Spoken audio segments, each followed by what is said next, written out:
Existe um questionamento profundo que tem ressurgido com força renovada em nossa era de informação. E se a estrutura fundamental da fé cristã, os conceitos sobre Deus, Cristo e a salvação, tudo o que temos crido até agora, forem, na verdade, ensinamentos falsos? Quais seriam as consequências de questionarmos quando confrontamos honestamente a hipótese de que os evangelhos não sejam de verdade a revelação de Deus, os milagres seriam apenas lendas, e a ressurreição de Jesus um simples conto para enfrentar a dor da morte? Este não é um exercício de fé às cegas, mas estamos tratando de uma investigação intelectual bastante honesta. E para essa investigação, traremos não apenas argumentos filosóficos, mas algo mais tangível, as principais revelações científicas que tornam os relatos bíblicos até difíceis de serem contestados. Porque se a Bíblia propõe narrar eventos que supostamente ocorreram tempos atrás, então a arqueologia e outras ciências históricas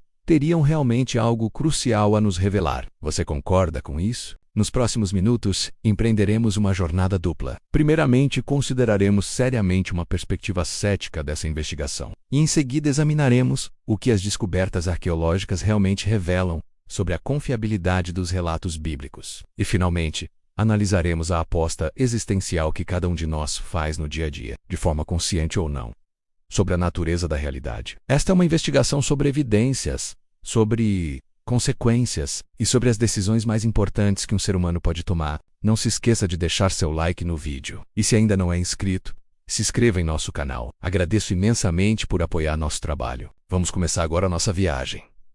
Bem, a visão de mundo que domina grande parte da academia contemporânea é o naturalismo metodológico, a pressuposição de que todos os fenômenos podem e devem ser explicados por causas naturais, sem devermos recorrer ao sobrenatural, uma visão totalmente física, científica, e que afasta qualquer perspectiva espiritual sobre o que comanda o mundo e o universo. Neste paradigma, a ideia de um Deus que intervém na história, que realiza milagres ou ressuscita mortos, não é apenas improvável, mas também inadmissível metodologicamente. Nesta visão, simplesmente, Deus não existe. Um filósofo ateu, quando perguntado o que diria se após a morte descobrisse que Deus existe, respondeu: Senhor, você não nos deu evidências suficientes da sua existência. Este é o ponto central da objeção cética. A suposta falta de evidência empírica pública, testável e replicável para as afirmações centrais do cristianismo. Devemos entender que para o cético, o ônus da prova recai sobre quem afirma o evento sobrenatural.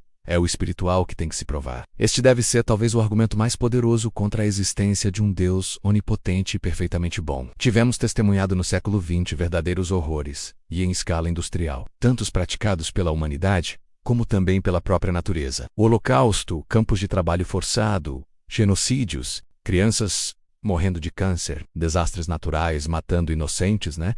E a grande questão que fica: se Deus realmente existe e é de fato capaz de impedir esses sofrimentos, por que então ele não o faz? A filosofia tem tentado tratar sobre esse dilema. Se Deus quer prevenir o mal, mas não pode, então ele não é onipotente? Ou se ele pode, mas não quer, então não é perfeitamente bom? Mas se ele pode e também quer, então de onde vem o mal que presenciamos todos os dias? Para muitos, este mundo parece exatamente o que deveríamos esperar dele. Afinal, um universo governado por leis naturais cegas e processos evolutivos impessoais não parece estar sendo controlado por um pai amoroso. A crítica histórica radical tem questionado a confiabilidade dos documentos do Novo Testamento. Como podem relatos escritos décadas depois dos eventos ocorridos, escritos por seguidores devotos e cheios de paixões, terem realmente confiabilidade e credibilidade histórica? As inevitáveis comparações desses relatos com diversos outros mitos de deuses que morrem e ressuscitam, como Osíris no Egito,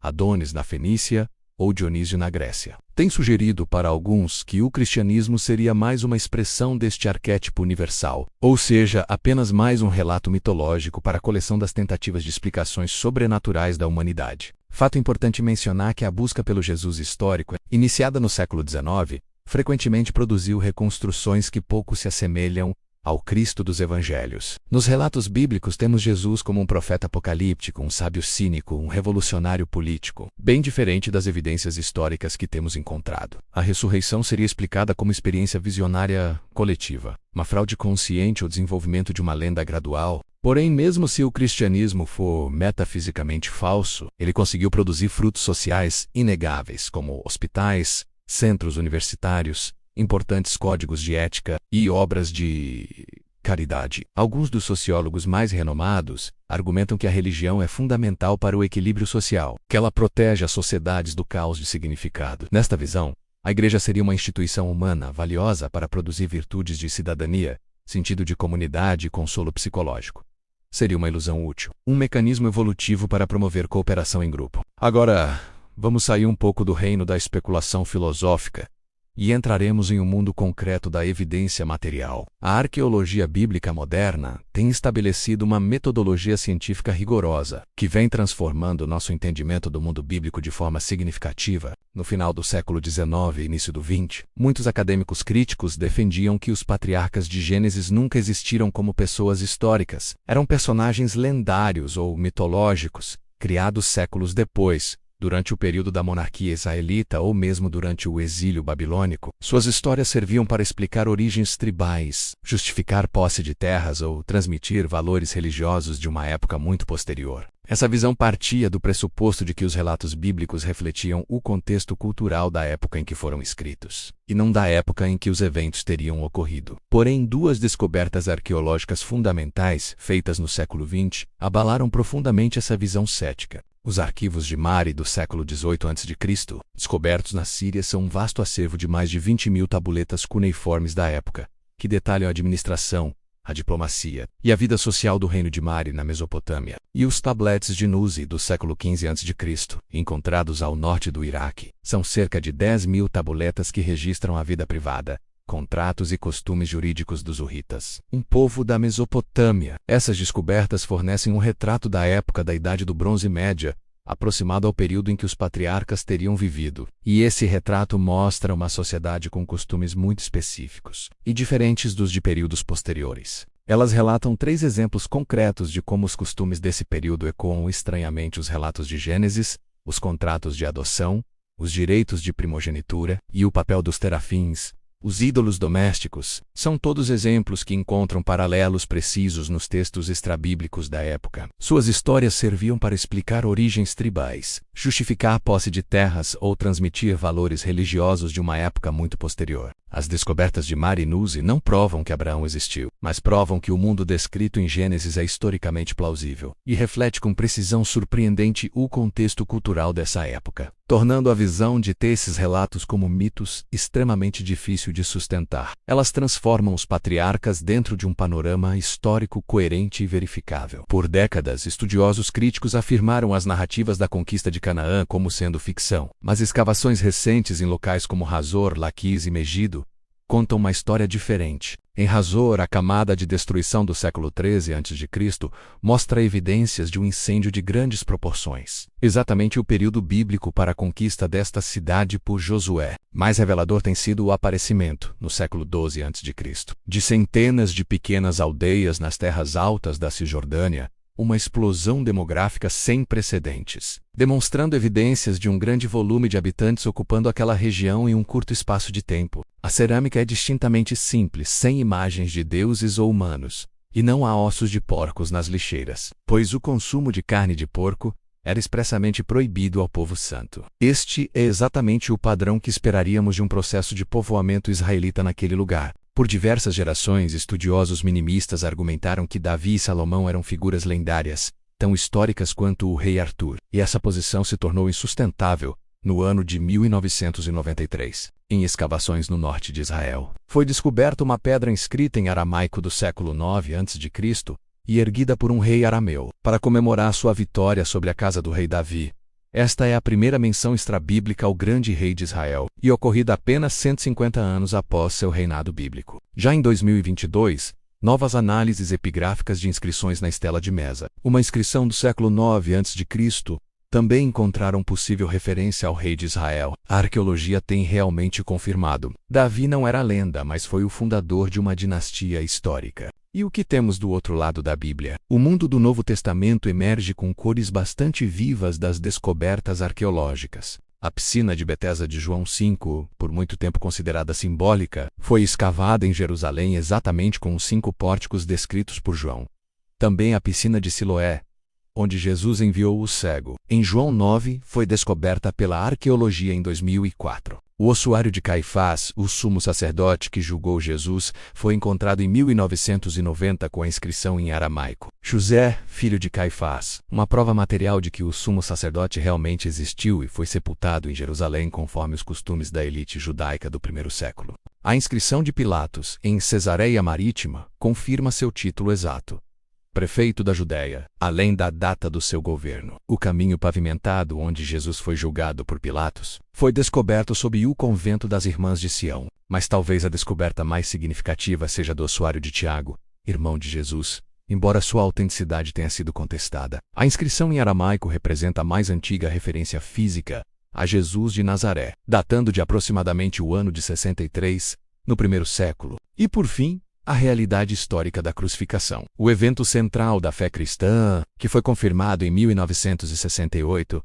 em uma tumba em Jerusalém, foi encontrado o esqueleto de um homem crucificado. Um prego de ferro de 11 centímetros ainda estava cravado através de seus ossos do calcanhar, com fragmentos de madeira de oliveira ainda presos. Exatamente o método romano de crucificação descrito nos evangelhos. O estudo osteológico revelou marcas nos ossos do antebraço, consistentes com pregos e fraturas nas pernas, exatamente como os soldados romanos faziam para acelerar a morte dos condenados, cumprindo sem saber a profecia de que nenhum osso do cordeiro seria quebrado. João 19:36. Esta descoberta silenciou os céticos, que argumentavam que a crucificação era uma metáfora. Diante das evidências, tanto filosóficas quanto arqueológicas, cada pessoa toma uma decisão fundamental, de forma consciente ou não. Vamos analisar esta decisão, como faríamos qualquer aposta de alto risco, usando uma lógica da filosofia matemática, mais atualizada com nosso conhecimento atual. Vamos considerar que existem 4 cenários possíveis, 4 possibilidades de decisões. No primeiro cenário, nós cremos nos relatos bíblicos, e as doutrinas do cristianismo são de fato verdadeiras. Temos como consequência desse cenário nossa salvação eterna e a presença de Deus de forma sublime, no final dos tempos como está previsto. Para isso, teremos o custo de esperar, sendo submissos e realizando alguns sacrifícios pessoais necessários, além de algumas possíveis situações de ridicularização por parte da sociedade. Já no segundo cenário, nós cremos nas promessas bíblicas, mas as doutrinas do cristianismo são falsas. Nesta perspectiva, como consequência da nossa crença em vão, continuaremos a levar uma vida guiada por amor, esperança, comunidade e virtude. Neste cenário, mesmo considerando um universo sem Deus, a maior parte da sociedade considera que sejam valores nobres e que valem a pena cultivar. Neste caso, nós morreremos e deixaremos de existir, e a nossa fé terá sido uma ilusão nobre. No terceiro cenário, consideramos que não cremos na palavra de Deus, e as doutrinas do cristianismo são realmente falsas. Nestas condições, como consequência para quem tem essa perspectiva, poderá viver sua vida com autonomia absoluta e liberdade de criar seus próprios valores, e após a sua morte o indivíduo simplesmente deixa de existir. E por fim temos o quarto cenário de decisão, no qual nós não cremos nas promessas bíblicas de salvação. Porém, as doutrinas das Escrituras Sagradas são verdadeiras e reais. As consequências para os que estiverem sobre este cenário serão a perda eterna, a separação definitiva da presença de Deus e o juízo divino descrito nos textos sagrados. Podemos perceber nesse quadro comparativo entre as perspectivas de decisões que os impactos da crença dominam os impactos da descrença. Uma das razões disso se dá por haver uma assimetria radical nas consequências. A diferença entre os resultados quando as doutrinas do cristianismo são verdadeiras é de magnitude infinita. Os benefícios da salvação sempre haverão de exceder as consequências da perdição. Outra razão consiste no fato de que, mesmo atribuindo uma probabilidade baixa à verdade do cristianismo, quando o prêmio é infinito, o valor esperado da crença supera qualquer alternativa contrária. A matemática e a filosofia já entraram em um consenso que a crença em Deus é racionalmente permitida. Não um salto cego, mas uma postura epistemicamente responsável diante da evidência que se tem disponível. Voltemos por um instante às descobertas arqueológicas. O que elas realmente provam? Sabemos que não provam a divindade de Cristo ou a veracidade de cada um de seus milagres. Mas devemos concordar que provam algo crucial, que os relatos bíblicos estão de fato ancorados em um contexto histórico real, com detalhes precisos que seriam impossíveis para autores terem esses conhecimentos. Escrevendo séculos depois em outra região, professores renomados de arqueologia da Universidade Hebraica observaram que a arqueologia tem iluminado de forma extraordinária o contexto histórico da Bíblia. Não podemos mais falar dos patriarcas ou do evento do Êxodo como meros mitos. Até mesmo arqueólogos céticos têm admitido que os israelitas do século XII a.C. eram reais, e que esse povo havia emergido de algum grupo anterior com uma nova identidade étnica, confirmando a origem do povo de Deus a partir dos Hebreus. Quanto ao Novo Testamento, historiadores têm argumentado que as narrativas dos evangelhos passaram pelo teste de historicidade aplicado a outras fontes antigas. O intervalo entre os eventos e os registros escritos é menor que para muitas figuras clássicas que temos aceitado, sem questionar. E aqui chegamos ao ponto crucial da nossa reflexão. A Bíblia nunca pede um salto cego no escuro. Jesus mesmo já apresentou suas credenciais. As obras que eu faço em nome de meu Pai testificam a meu respeito. João 10:25. Aos discípulos de João Batista que duvidavam, ele respondeu, apontando para evidências que aqueles homens poderiam observar: Ide e anunciai a João o que tendes visto e ouvido. Lucas 7:20. O apóstolo Paulo também argumentou que a criação fornece evidência suficiente para a existência e poder de Deus. Romanos 1:20. O autor da carta aos Hebreus define a fé como a certeza de coisas que se esperam, a convicção de fatos que não se veem.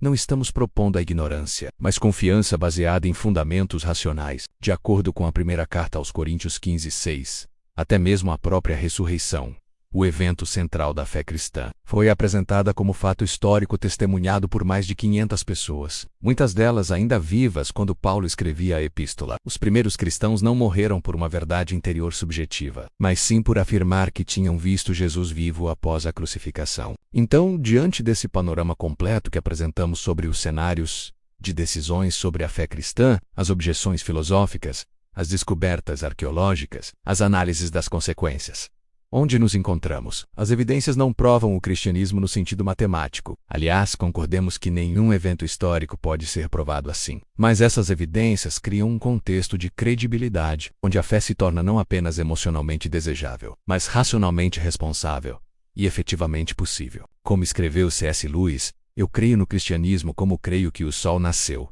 não apenas porque posso vê-lo, mas porque através dele vejo tudo o mais. A arqueologia felizmente removeu o chão sob os pés do ceticismo extremo que via a Bíblia como pura ficção. Revelou um mundo histórico coerente com os relatos bíblicos, com detalhes que seriam inimagináveis para autores distantes no tempo e espaço. Agora, voltemos à nossa matriz existencial. Se as revelações divinas nas Sagradas Escrituras forem falsas, a nossa crença significará no máximo uma vida de ilusões e seguida pelo nada, e continuaremos sendo ridicularizados pela sociedade, porém ainda com uma dimensão adicional, o testemunho da vida transformada.